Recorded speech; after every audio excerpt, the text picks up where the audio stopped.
Hello, everybody. So I have been promising a couple of things on my channel. First of all, I promised that I would give you a review of the movie X, the horror movie X by Ty West. I just saw that this past weekend. I had to see it opening night because I was really excited about it. And then I also have been promising a philosophy video, which I don't do very often because they don't get nearly as many views. You know, it's the celebrity stuff that gets the clicks, right? But I know that some of you who actually prefer the philosophy videos, I know some of you are hanging on to my channel just because of the occasional philosophy video that I give you. So, okay, just checking. So yeah, so I want to do both of those things for you right now. I'm going to give you a review of the horror film X, and without spoilers, and then I'm going to talk about some of the themes in the film. Again, this won't spoil anything, but talk about some of the themes in the film and some of the deeper ideas in the film. Because one of the things that I love about this movie, and I just have to tell you right off the bat that I loved this movie. I thought it was a masterpiece, A plus. Now, that comes with some disclaimers, okay? First of all, I didn't think it was very scary. I don't think I was scared actually at all. Now, I was disturbed. There's a lot of things in the film that are disturbing, and it definitely has a lot of violence and everything. So you horror film fans, I'm not saying it's a tame movie. It's not a tame movie at all. And there were parts of it that were very stomach churning, and you'll see what I mean when you see it. So it does not disappoint, but it's not scary per se. And it's an artsy film. Now that doesn't mean it's pretentious, because it's not, and that doesn't mean it's boring, because it's not. But you know, I know that some people only like a certain kind of horror film. Like they want a sort of stereotypical slasher film, or they want something like Scream or whatever. So this is not. But I thought it was a masterpiece, and I hate to hype something like that, because I know now that a number of you, when you go and see it, you're gonna have that in your mind that I said it was a masterpiece, and then you're gonna have like the hype's gonna be too much, and you're gonna watch it and you're gonna be disappointed. So I probably shouldn't do that. All right. Let me just say though that I did think it was great, and my man who went with me, who doesn't even like horror movies, he had to admit at the end that it was good. So anyway, what's the plot about? And then I'm going to connect that to some deeper ideas. All right. What is the plot of X about? Well, it's about these people in the 70s who they want to make a porno. They basically want to do their own version of Debbie Does Dallas. And this was back in the 70s, you know, the golden age of porn, where people would actually, you know, go to theaters to watch porn, and where for a while men and women would go to theaters together even to watch some of these big porn productions like Deep Throat and stuff. And this was back when production value, at least with some of these pornos that were being produced in the 70s, the production value was important to some of these directors. They still thought, some of them, that maybe they could make art. And that was before VHS, and that was certainly before internet porn. I mean, now, you know, come on. There ain't much art out there. Let me just put it that way. And that's not a knock at my friend Celtic Iron, who's in the porn industry, but I'm just saying. I think porn world, I think we could do better. But anyway, so there's these people, they want to make this porno, and they want to do it low budget. It takes place in Texas. Actually takes place just a few hours from where I live, and so these people, they rent. Sorry, getting some messages here. So these people, they rent a house, an old house, a big house, but an old house that's on this rural property, this farm or whatever. And they go there, and it turns out that next to this big house that they're going to rent, that they're going to shoot this porno in, right? That they think is going to like make them a lot of money and make them stars or whatever. Next to this house lives this very old couple. I don't know how old they are. The old lady refers to living through World War I and being like a young woman in World War I. So I don't know. You can do the math on that. But let's just say that the way that they look in this movie, they look fucking old. Okay. And I'm not being ageist or whatever here, okay? It's just that, look, let's just get this on the table or off the table or whatever, right off the bat, okay? Aging is something that is a legitimate thing to be afraid of. Not elderly people, but aging. Come on. You know, and we're all going to go through it, all right? But the body breaks down, things start breaking down, they don't work, death is on the way. This is legitimately disturbing. So I hope that nobody's going to give me some comment about, you know, ageism or whatever. No, yes, age and the aging process is where a lot of the horror in this film comes from. in a way. All right. So you've got these two, and I'm not giving away any plot spoilers there or anything, right? But you've got these two creepy old people. And one of the things that motivates them as characters, and I'm not, again, not giving away spoilers, but that they're pissed off about being old. And I don't know how old they are, but in the film, it makes them look really old. So, I mean, I'm thinking like maybe like late 80s was what I was thinking. All right. But they look really bad too. Like, it's not like, this isn't like your like well-preserved, you know, grandmother or whatever who may look good for her late 80s. But like these people, like they put the makeup on and everything, you know, on them to make them look really, okay. So anyway, there's this porno being shot in this house, this old house, and then next to the house, the people who own the property is this elderly couple, and they've got some issues. We'll just leave it at that. Oops, we'll just leave it at that, right? So anyway, and so what did I like about the film? What did I love about the film? I thought that the cinematography was amazing. And I know it always sounds pretentious when you say, oh my God, cinematography was amazing. But you sound like you sound like a pretentious film student when you say that. But I mean, it was amazing. And I don't use that word very often. In fact, I'm very harsh on movies generally. I'm very critical. I hated the new Scream. I hated it. I thought the new Texas Chainsaw Massacre was shitty, except for that one scene on the bus. That scene on the bus was a masterpiece. If you just made that bus scene where so the Texas Chainsaw Massacre, what I'm talking about, this recent one that came out, they had this scene on the bus where Leatherface gets on the bus, and there's all these annoying like woke brats on the bus, and they're like, dude, you know, they point their phones at him and they're like, dude, you know, we're gonna cancel you or whatever. I mean, ridiculous, right? And then he takes his chainsaw and it was like one of those Asian style movies where it was almost kind of like a very well choreographed aesthetic to it, like the way that he was killing people and stuff, and the blood and all of that. It felt like a Tarantino movie even, right? I love that scene. I thought that scene was great, but the rest of the movie sucked. So anyway, I'm hard on movies, especially horror movies. I have high standards, but this one, it really was a work of art, and almost every shot, when you go see this movie, pay attention to the cinematography, pay attention to the shots, because there's so much care taken with them. You can tell every one of them, every shot almost, the director was trying to be artistic, and the cinematographer. Just some of the inventive things they do too with the way that the camera tracks. Some of the tracking shots are interesting, and the use of zooming in and out, and just, you'll just see, it's really well done. Sound is really well utilized. There are lots of weird sound effects and lots of like strange musical pieces that are played within this. And then also there's a really good cover of a Landslide, you know, the old song Landslide. Well, I've been afraid of changes, right?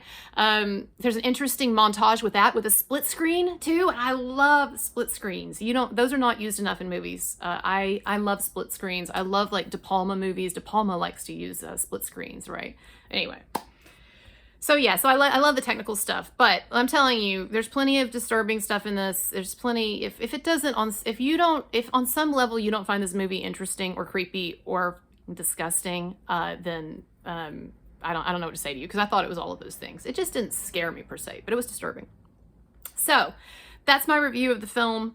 I don't want to say more because I don't want to give it away, but what I do want to do is talk about some of the deeper themes in the movie, because one of the reasons why I did really like this movie is because it also you could tell that they wanted to get into some deeper stuff, that at the same time that it's, you know, it's supposed to be creepy and scary and disturbing and all of that, but at the same time, and an interesting look at the 70s porn world too, which is kind of cool. But at the same time, the film was trying to explore some of these deeper ideas. So one of them, right, is this fear of aging, a fear that is not unfounded, right? It is, you know, come on. I mean, once again, get real. I'm not saying that aging means, you know, that your life is pointless after a certain age. Like Jung, the philosopher and psychoanalyst Carl Jung, said life begins at 40. I like that, you know, but No, I'm not saying that it's ageism is okay or anything, right? But I am saying that like we all understand like the fear of over time our body breaking down, our face and our body not looking as nice as they once did, people looking at us differently, just a basic biological response, maybe not being able to do the things we once could do. And that is one of the driving motivations for the villains in this movie, these old people. And again, don't want to give away any more than that. Um, and it's one of the fears that the film most effectively plays on. Now, what I think is particularly interesting is that it doesn't just explore this fear of aging, but it explores something that's actually more sophisticated or more interesting or deeper, which is the fear of living a life that you don't fully make use of, or living a life that goes off track. Living a life where you look back and you say, that's not the life that I wanted to live. That's not what I hoped for. It's not what I planned. It's not what I dreamed of. And somehow my life just got away from me. Because there's a character in the film, one of the old elderly people in the film, who again, one of her big motivations is this feeling that she was supposed to have this different life, that she envisioned a more interesting or more exciting life, or a life that was more fulfilling or whatever. And instead she ends up this old lady on this, hick Texas, area piece of, this rural piece of property out in the middle of nowhere with this old guy. Like she's not had the life that she wants to have. And so her bitterness and her anger over that is partly what fuels things that you will see taking place in the film. And so I thought, wow, this is a really interesting thing for a horror film director to tap into, because even the aging thing is interesting. But to take it a step beyond that and make it not just about a fear of aging, but a fear of your life going off track. A fear of one of the most deepest kinds of regret is that deep existential regret when one looks back and one sees what could have been or what should have been, right? If they'd just been more aware of some things, or if they'd just not done something, or if they'd watched out, or if they had taken an opportunity when they should have, right? Or if they'd just been more self-aware about their life, or if they hadn't gotten bad luck, right? Whatever those things are. And it's a mixture. Those things in life that bog us down or that set us off track are those things, some of them are things that happen to us, bad luck. And then a lot of them are choices that we make, or things that we allow to happen, or things we don't think about. So I wanted to think about this idea from a philosophical perspective, because look, I used to teach college classes, and one of the main fears that young people have, and it's not a fear that necessarily goes away as you get older. One of the main fears that young people have, especially at the age that they're at, where they're in college and they're finally becoming adults, and they're looking out across their lives and they're trying to plan what they want. It is this fear of choosing the wrong path, the path that will not take you down the path of fulfillment, whatever that means to you, right? And of course, everybody has different ideas, and that's a topic for a different video, perhaps. But this fear that one's life will get away from a person, from oneself, and that one will end up looking back at their life from the perspective of old age with a sense not only of regret, but a sense of like, whose life is that? Like, I lived the wrong life. That mine was supposed to be something different, right? And the problem is that, look, there's a fine line between being self-aware and living intentionally. And in another video of mine, you should look up one of my other philosophy videos where I talk about living life intentionally.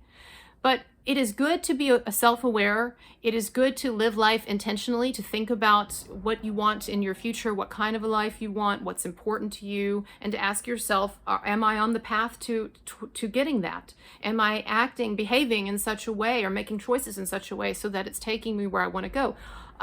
All of these things are really important, right? And so on the one hand, it's good to be self-aware. And I tell college students this, right? You need to be self-aware. If you're not self-aware, life is just going to do with you what it will, right? And we know that there are plenty of people who live their lives in a state more or less of unconsciousness, who are just sort of like a pinball almost, just kind of going wherever life takes them. And I'm not talking about in a laid back sort of Buddhist or Stoic sense of like, oh, I can only control myself. I can't control the world. I'm talking about people who have ceded control of themselves. I'm talking about people who are unconscious, who are not aware that they are the protagonist in a great work of art that is their life. And that as the protagonist, they should be an active protagonist. They should be active in writing their life script and writing their life narrative, right? And a lot of people don't see that. They don't take that responsibility, or they don't want it, or they're not even aware that they could have that power if they wanted to. So yes, it's important to live intentionally. It's important to live with self-awareness. But on the other hand, we can also become, especially those of us who are very neurotic, and I have that tendency. Those of us who are very neurotic, we can often become hyper analytical about our choices, or hyper anxious. And a lot of people find themselves in a state of semi-paralysis, unable to pursue a dream that they have, or a goal that they have, or something in their heart that they know they should try for before they die. And they're in a state of paralysis because they feel a kind of an existential angst about making choices. Now, I've talked about this a bit in other videos, but I want to come back to it, and I want to expand on it a bit. There's a philosopher named Karl Jaspers. I mean, he's dead now, but a 20th century philosopher named Karl Jaspers, Jaspers. And he was an existentialist, and he wrote, among other things, he wrote about choices and about the anxiety that we human beings feel about our choices. And he wrote this, and it's a kind of a paraphrase, okay, because I don't remember it exactly, but close enough. He wrote this, though. He said,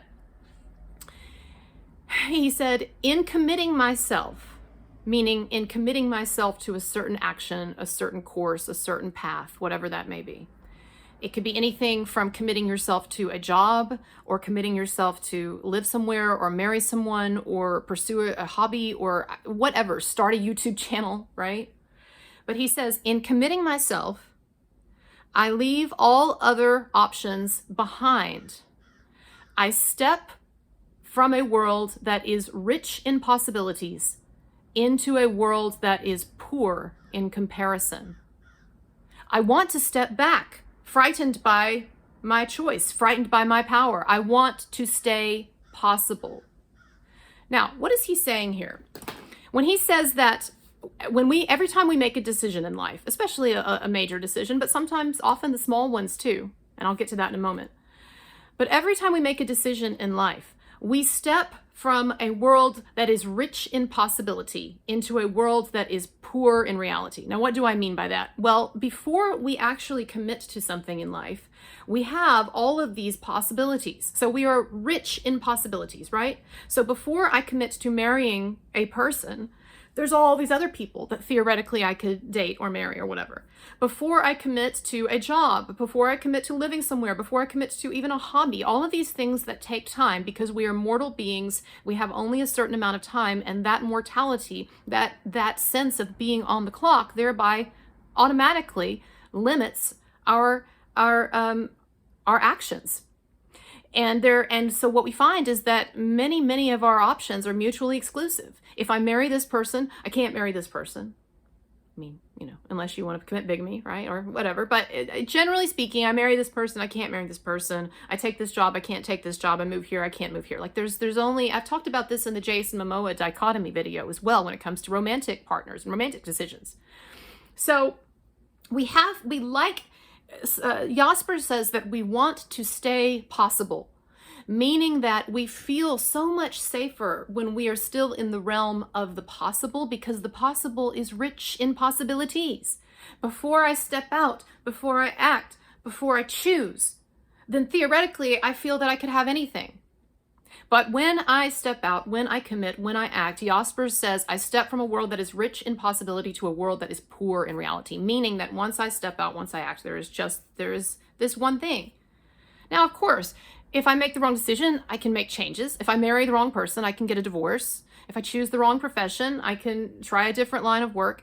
But because we are mortal and because we are aging, there are opportunity costs every time we make a choice, because that is time. That is time and youth that could be spent elsewhere. And so we feel the weight of this, and we feel it when we're young, but we also feel it when we hit that midlife crisis age, right? But we feel the weight of this. We want to stay possible. And so what that can do actually is cause a kind of a paralysis where people are unable to, or have great difficulty stepping out and pursuing a certain course of action that they would like to pursue, or that they feel they probably should pursue, because of this kind of choice paralysis, choice anxiety. And you know, some people can get very, very stuck in this. I have known people in my life who, because they were afraid to make a decision, because they didn't want to close off possibility, ended up then losing opportunities that would have been probably best for them. You know, and Jaspers says this. He says there is but a limited amount of time where I can make a choice without having the choice made about me. Let me say that again. He says there is but a limited amount of time where I can make a choice without the choice being made about me. A limited amount of time. If you don't make the choice, life makes it for you. Now, I'm not saying you need to rush into things, right? I've also known people who make that mistake. I have known so many people who got married who shouldn't have. So many people. And I'm not against marriage or whatever, but I'm just saying I've known a number of people that got married because they felt like their time was up, or everybody else was doing it, or they were being pressured into it. I don't think those are, personally speaking, the right reasons, but what do I know? So anyway, we feel this anxiety. And so we are caught in this kind of a bind between, on the one hand, knowing that we need to act, knowing that we have this one finite life. We may have others, but knowing that, at least as far as we know on this earth, we have this one finite life, and feeling like we want to make it count. And yet we are also, at the same time, we are also often paralyzed by this anxiety. What if we choose the wrong thing? Now, Steve Jobs, he was a very flawed guy, founder of Apple, guy who basically gave us the iPhone. Thanks, Steve. That's that albatross around our neck, so to speak. So Steve Jobs, he was a complicated man, and in a number of ways, he was an asshole. As I think if he were here today, he would agree with me. Very complicated relationship with a lot of people. I think that, I'm not making excuses for the guy, but I think that it probably had something to do with the fact that when he was adopted at a young age, his adoptive parents, refused to love him at first because they weren't sure if they would be able to keep him. So they apparently made a conscious decision not to express love toward him, and to also let him know that he was not loved. Very strange, but I think it probably messed him up in a lot of ways. So what did he do? He ended up rejecting his first biological child, and she and her mother had to depend on welfare and food stamps while he was a very wealthy man. So I'm not making excuses for the guy, but he did end up coming around. He and his daughter reconciled. I did think he left her a lot of money when he died, and he apologized to people and tried, I think from what I've read, in some ways kind of made amends. So after he got cancer, when his cancer was in remission, before it came back and killed him, Steve Jobs gave a commencement address at Stanford University. And I don't know if I'm going to have time to post clips of it in this, but I will try to link to it in the comments and the description. It's a really great address. It's a really great commencement address. And he talks about what, from his perspective, are some of the most important things for people to keep in mind as they're looking out across their lives and planning their future. And look, this stuff is valid even if you're not young. Look, the midlife crisis, and I talked about this a lot in the Jason Momoa video, so I would invite you to go and take a look at that. But the midlife crisis is not something to be laughed at. I mean, we can laugh at anything, right? But it is really a very serious time where someone psychologically grapples with all of these existential issues. And I really get annoyed that it is, and our society and our culture has turned this period that Jung thought, that the psychoanalyst Carl Jung thought was actually the most pivotal period in human development, which is why he said life begins after 40, because he saw this midlife period as really pivotal. I hate the way it's been turned into a punchline, but anyway. But what happens in a midlife crisis, someone gets to the point midway through their life where they realize that they are on the clock and they only have so much youth left, right? And they've also been alive long enough to now gauge the progress that they've made. What have I achieved? What have I not achieved? What is the status of my relationship? Am I happy? Is this what I wanted? All of these things. And so, yeah, sometimes it causes people to freak out. But often, as Jung writes, along with that freak out or after that freak out or whatever, can come a period of really, significant growth and understanding. And so, again, I just hate that it's been made into a punchline, but whatever. So look, what I'm saying, it can apply when you're young. It can apply at whatever stage you're at. We can always to some degree make changes and reinvent ourselves. And if you're a mother of 3 or a father of 3 and you're stuck in a bad marriage and you feel like you can't get out because it's not that bad and it's better for your kids or whatever, I would agree with you, right? Like you can't just do whatever you want to do. You do have some obligations to those children. But what I am saying is that we have a lot more choice in life often than we want to take responsibility for or than we think we do.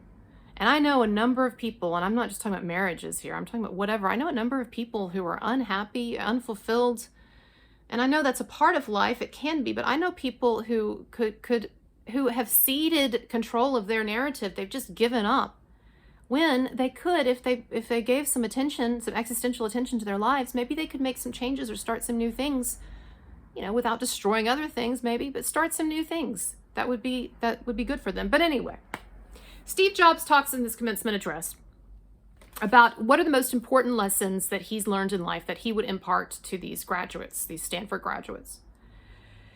And so he tells a few stories, and he talks about a few things. And one of the stories that he tells is about a calligraphy class that he took after he dropped out. Take this off, I'm hot. A calligraphy class that he took after he dropped out of school. So Steve Jobs is one of those famous dropouts. He dropped out of college. He was going to read college and then he dropped out. But he says in this video, he says that even after he dropped out, he decided that he wanted to continue taking a class or two for fun or for actual knowledge. And so he said that he took a calligraphy class. He said that class, he said it had no practical application to his life at that point whatsoever. It was completely and utterly pointless, but it was something that he felt an interest in and thought that it would be cool to do. And he took the class and he took it seriously. Now, you know what he says in this video?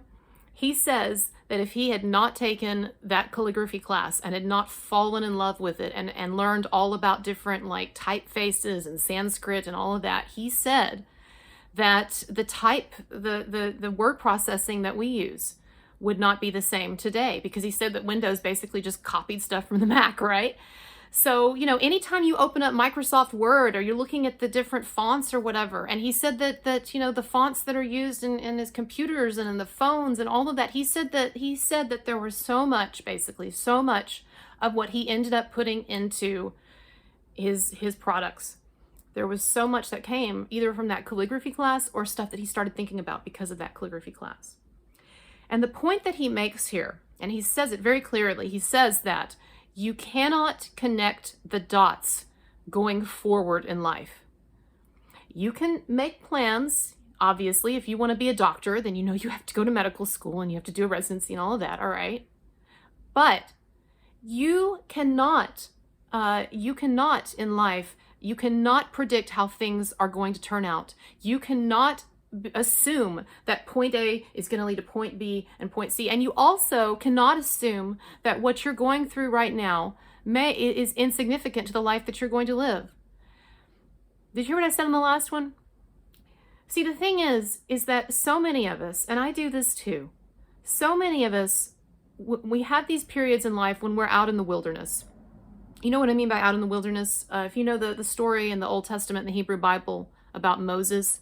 Moses was called by God to deliver the people of Israel from the Egyptians, from the bondage to the Egyptians. You've seen the old Charlton Heston movie, right? And yet Moses went, according to the scriptures, which it could just be a story, right? But Moses spent years in the wilderness, exiled from Egypt, a lot of time wandering around trying to figure out what he was supposed to do, right? And then later on in his life, this would actually happen again later on, wandering around in the wilderness with the Israelites on the way to the promised land, right? And we see this motif a lot actually in the Bible and perhaps in other scriptures as well, right? But what is this motif about being exiled to the wilderness or wandering around in the wilderness? What is this motif about?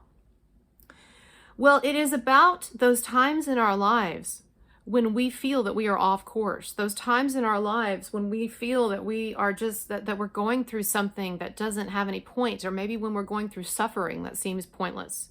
Or in Steve Jobs' case, it seems when he was younger, he was having a kind of an existential crisis. And so he decided to drop out of school and decided, hey, I'm just going to chill out for a bit and I'm just going to do some things that seem cool to me. So he took a calligraphy class. And what I'm trying to say here is that first of all, before you stress out about the fact that you're wandering around in the wilderness and that you are in a pointless place in your life, I would ask you, first of all, don't be so sure that the wilderness that you're wandering around in is not without purpose.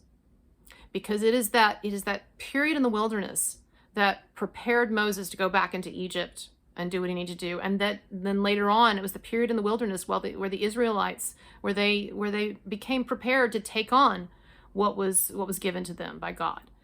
I'm not a scholar, a Bible scholar, right? I'm just telling you what I remember from church. And so, just like that calligraphy course, there are things in my life where at the time, look, there is this saying, life is lived, and I mentioned this in one of my other documentaries. Go look at the documentary, go look at my video, Making the Most of Your Time. I think that was it, or Living Life Intentionally. I can't remember which one. But anyway, go look at it. I talked about this. Life is lived forward, but it is understood backward. I can't remember who said that.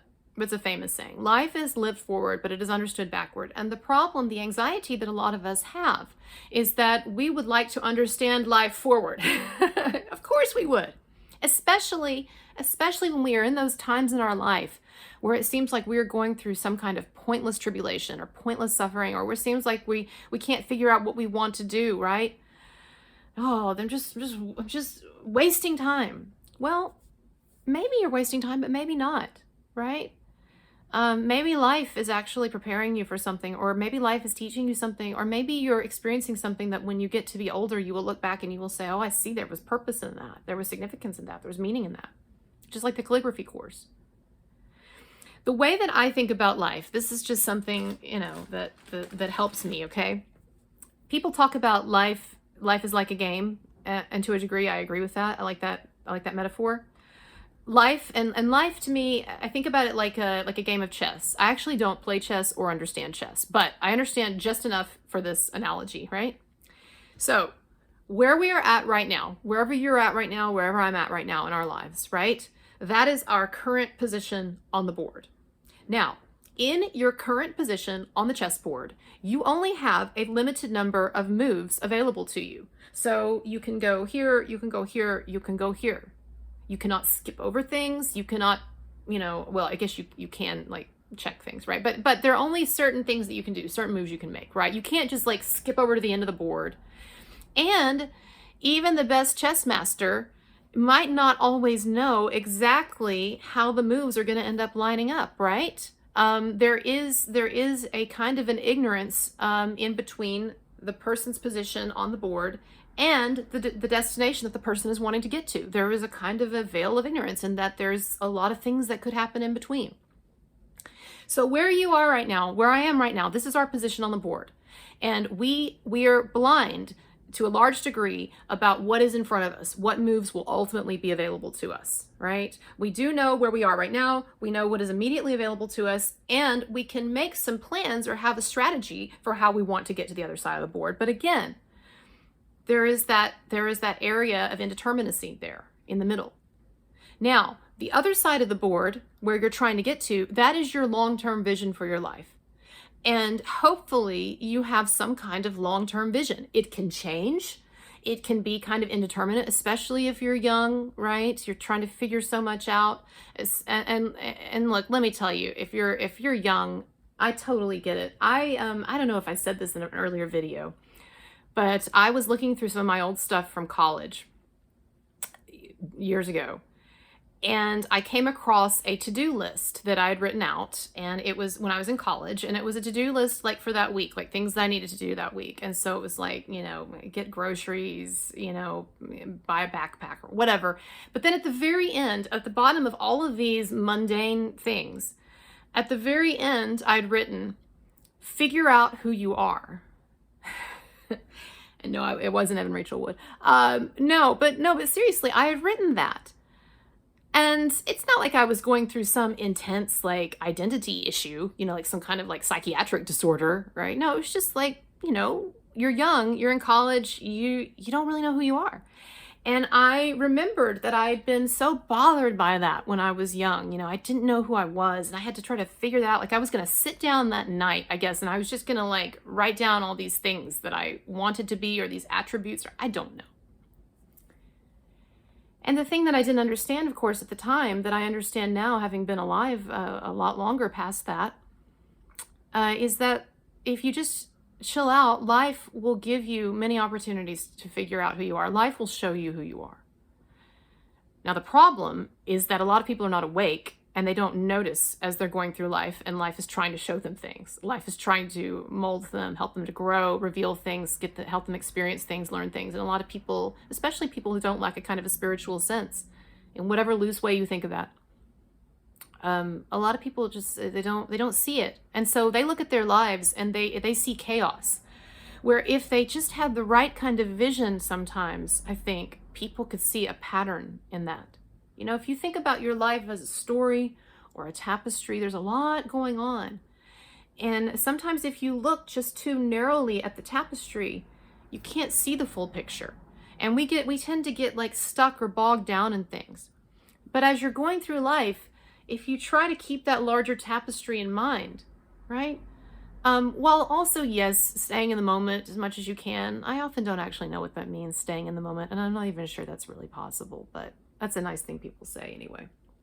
But, and I could talk a lot about that. There is a scene in a movie that Al Pacino is in. Somebody tell me in the comments, because I don't remember. Maybe, is it Glengarry Glen Ross? Was Al Pacino in that? But anyway, he talks about how everybody always says, live in the moment, but there's actually no way to live in the moment, because the moment is passing right now. And it's impossible to really enjoy something that is already gone.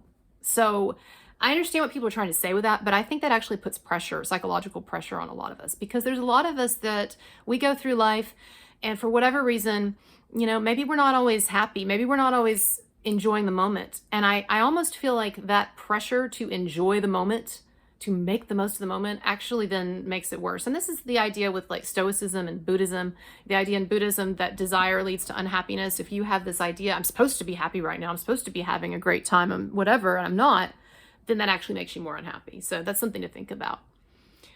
Anyway, though, where was I going with all that? What I'm trying to say is this, okay?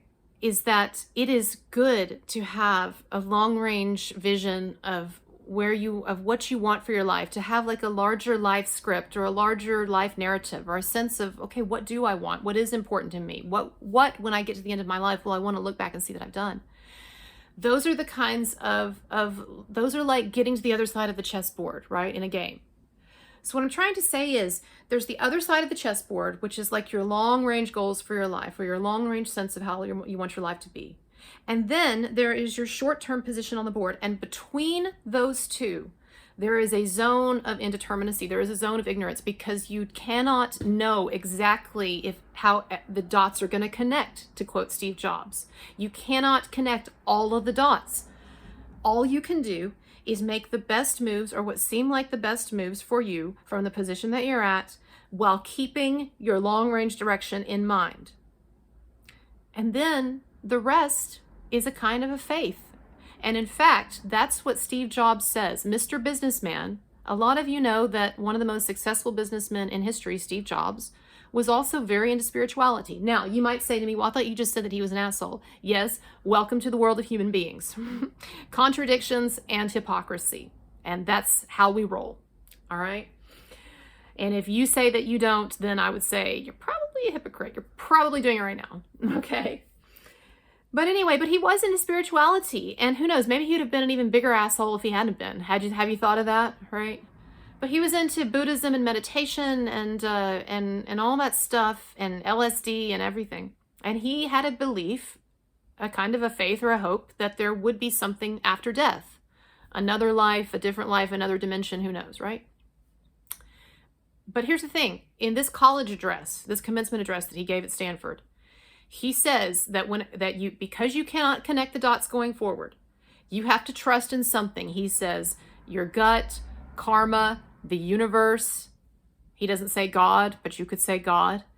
And what he's trying to say here is that, look, to a degree, life is about having a kind of a faith that there is a larger meaning, even to the suffering. And so what I'm trying to say to you is that it's really important, I think, and what do I know, but I think it's really important to balance between these two sides of decision making. That on the one hand, you want to be self-aware and you want to be intentional and you want to have a life narrative in mind. But at the same time, you also have to kind of relax and chill out. And, in Dune, there's the most recent Dune, and maybe in the book too, I've not read the book, but in the most recent Dune, this character, he says to another character, he says, life is not just about the destination, it is about the journey. And that character then is able to kind of relax in the moment and go where life seems to be leading him.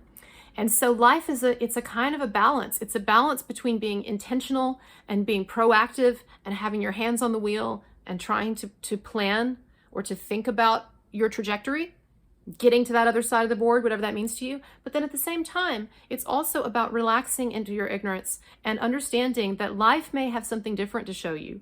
It may actually need to take you off course. There may be a reason for that, right?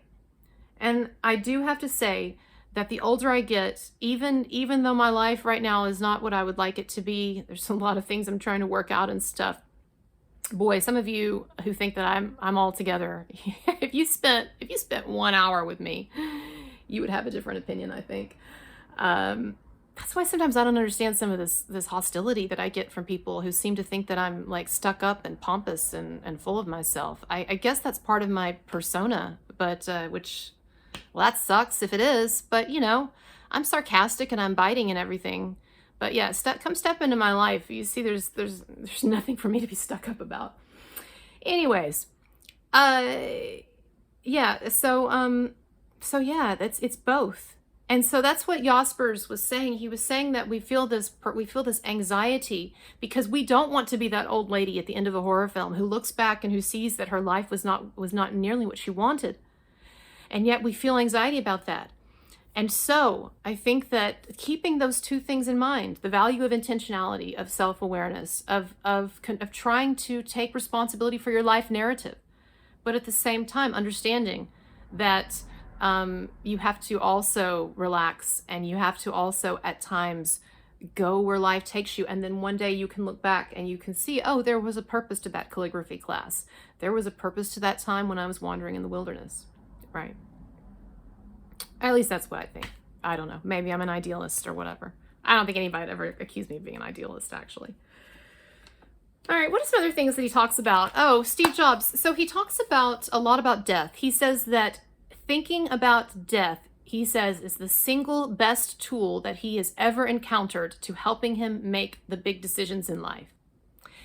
Now, I talked about this in my other videos. So again, go look at my video, Living Intentionally, Making the Most of Your Life. I can't remember what the title was. Go back and look. I talk about it in there.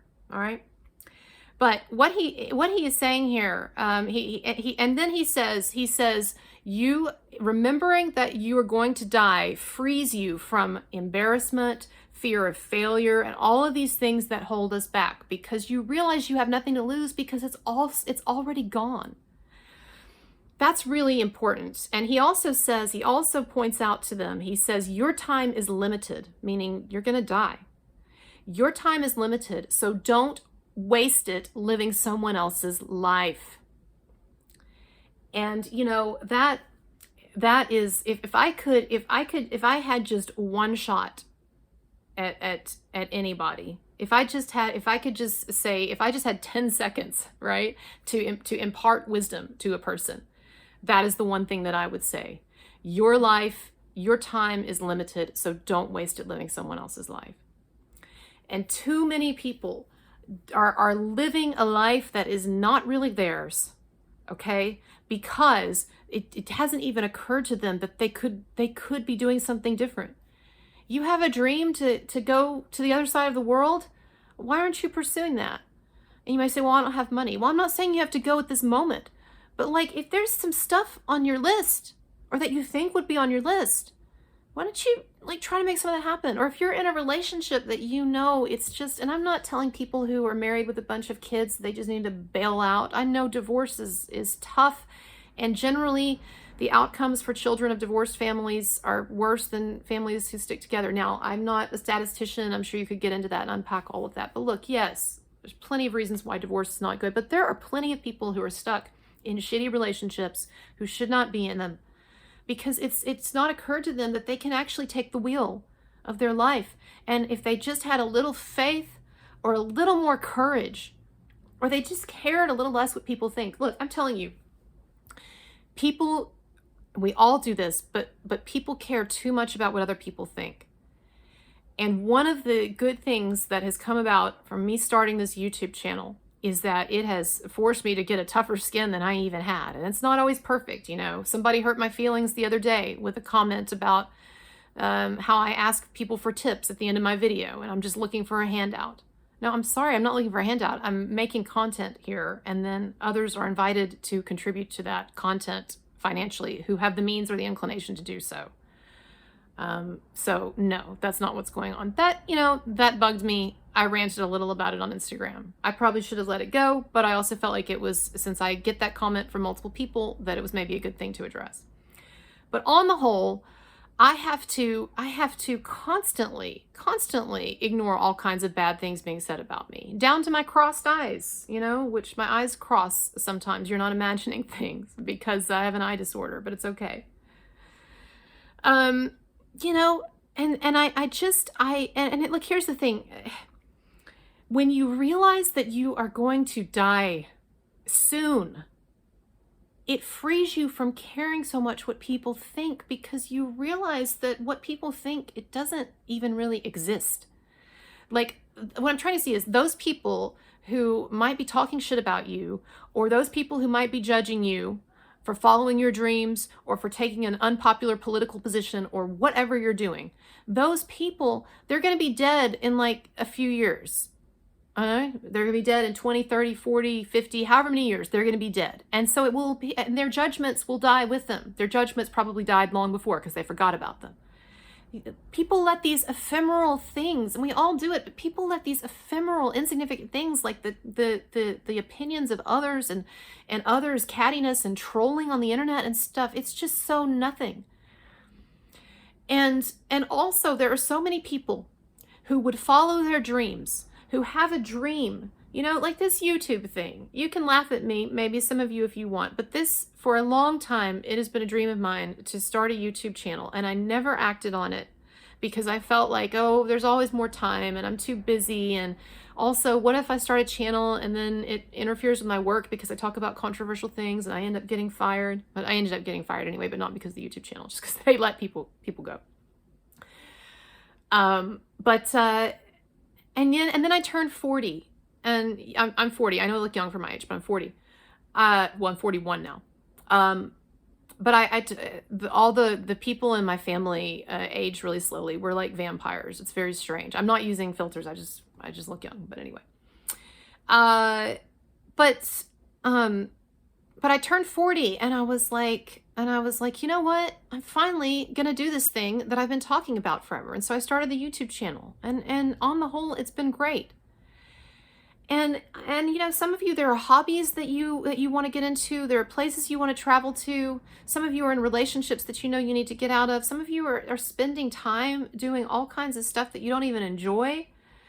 I know that we can't all love our work all the time, and some people have financial responsibilities they can't get out of, but like too many of you are spending almost all your time doing jobs you don't like. And I don't care what you do. I'm not saying it's wrong to work at a bank. I think if I had it all to do over again, I would want to get a job as an investment banker and make a shitload of money and then take that money and then do the things I wanted to do with it. That would be my plan. If I had it all to do over again, I'd get back into investment banking, or I'd get into investment banking. So I'm not judging anybody for going after money. Hey, hello, money allows you to do things. I have absolutely, since we were talking about tipping earlier, I have absolutely no patience for people who think that wanting to make money is somehow evil. You need to grow up. I'm not saying that everybody should care about money, and it's great people don't give a shit, right? But look, money is a means to an end, and you can get a lot of things done. You can experience a lot of things in life with money. So, it's unfortunate that that's what our society runs on and whatever, and maybe one day we'll live in like a post-labor, post-money society, although I'm not holding my breath because there's something called human nature, people. Adam Smith was right. But one day I'm going to talk about that too.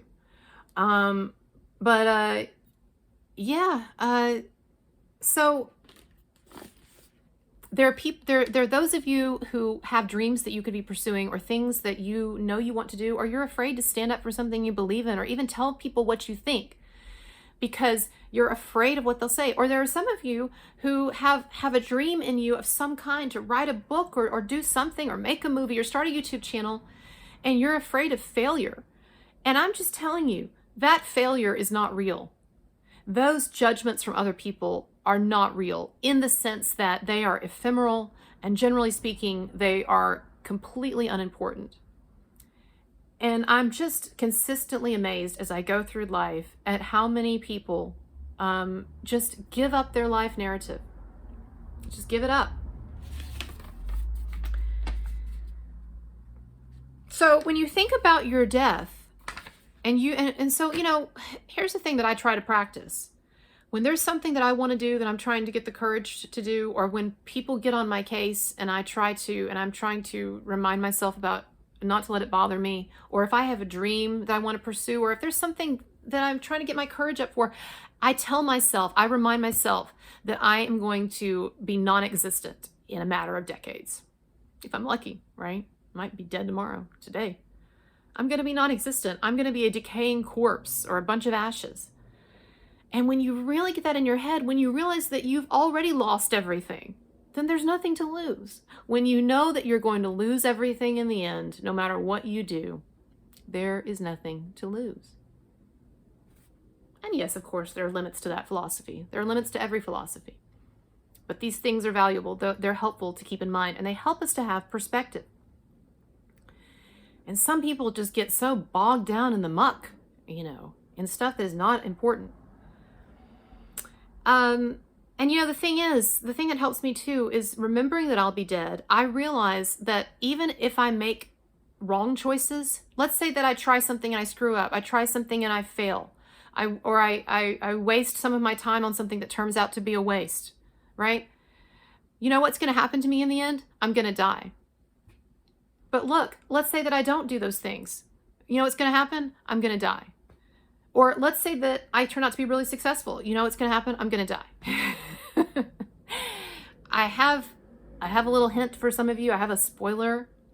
The ending, it's always the same. Okay?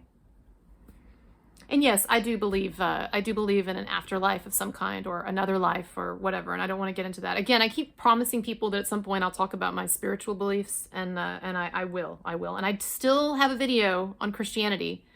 I'm not a Christian, but I still have a video on Christianity that needs to be put out soon, okay?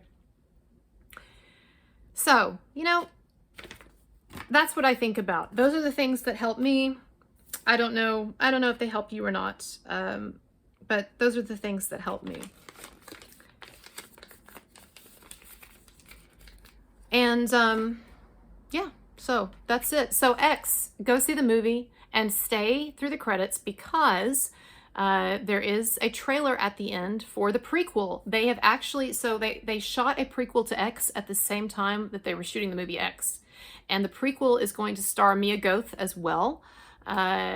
And so that's interesting. So stay through the end. You will see the prequel, the advertisement for the prequel, and then just know that that's coming out, I guess, in the next year or two, because they've already shot it. So that'll be interesting. But yeah, so hopefully this gives you something to think about now when you go see the movie X and you're watching all this like crazy, disgusting stuff happening on screen. Maybe also you will remember some of the philosophy that I've gotten into here, and it'll be of some help to you, I hope. So in my next video, I'm actually going to get away from some of these topics, and in my next philosophy video, I'm going to address some new things that I have not addressed before. But if this is your first exposure to my philosophy videos, I invite you to look at the stuff I've already done. I did one that people really love on sex. I talk about sex from a philosophical perspective. It's in the same playlist as this one. I talk about, and then I have one where I talk about living intentionally, and a lot of the same themes as today, but a lot of different stuff too. Check out the Jason Momoa video on relationships. I got into some philosophy there as well. And then also I had a video that I did about suffering and why is life so hard? And I got into different theories about suffering and the difficulty of life and everything. So if you like this video, check out my other philosophy videos. As always, all right, here it comes. I want you to prepare yourself. I'm about to do my money pitch. Buckle up. Are you ready? Can your nerves take it? Are you ready for me to ask for a handout? I'm sorry. No, that person just ticked me off with their, I know, this is my cat. That person just ticked me off with their comment, but I should have let it go, right? Because I'll be dead soon. Anyway. But if you would like to give some money to support my videos, please do. All right, that wasn't too painful. And some people might wonder what's going on back here. Since I'm talking about horror films in this video, I thought I would explain this. I'm not sure if I think I've explained it before, but I thought I would explain it again. So this is a pillow that my man bought for me in a gift shop in a small town in Texas. And I think it is just like the most Texan thing ever. If you don't know what come and take it refers to, I think it ultimately refers to something from the American Revolution, but it also refers to the Texas Revolution or the War of Texas for Texas independence. When some people were basically, I think, God, I should actually know this. Now I'm going to totally embarrass myself. So I'm not even going to start talking about it because I'm going to butcher the story, and now you're going to know how ignorant I really am. But just look it up. It's something to do with the Texas Revolution. But this is supposed to be a cannon, okay? And they changed it to a chainsaw. And that's what I love about it, right? Because normally when you see the come and take it, you do see the come and take it flag occasionally, especially here in Texas, but it's normally associated with a cannon. It has something to do with some famous battle during Texas War of Independence, and they put up a flag that said come and take it with a cannon, or I don't know. But anyway, this is supposed to be a cannon, and they changed it for this pillow. They changed it into a bloody chainsaw, and I have no fucking idea why. But because I love horror movies and because I love Texas, it just seemed like a great pillow, I guess. And so now I've made it a part of my backdrop, which is somewhat disturbing. Anyways, all right, y'all have a great night, and I'll talk to you later. Bye.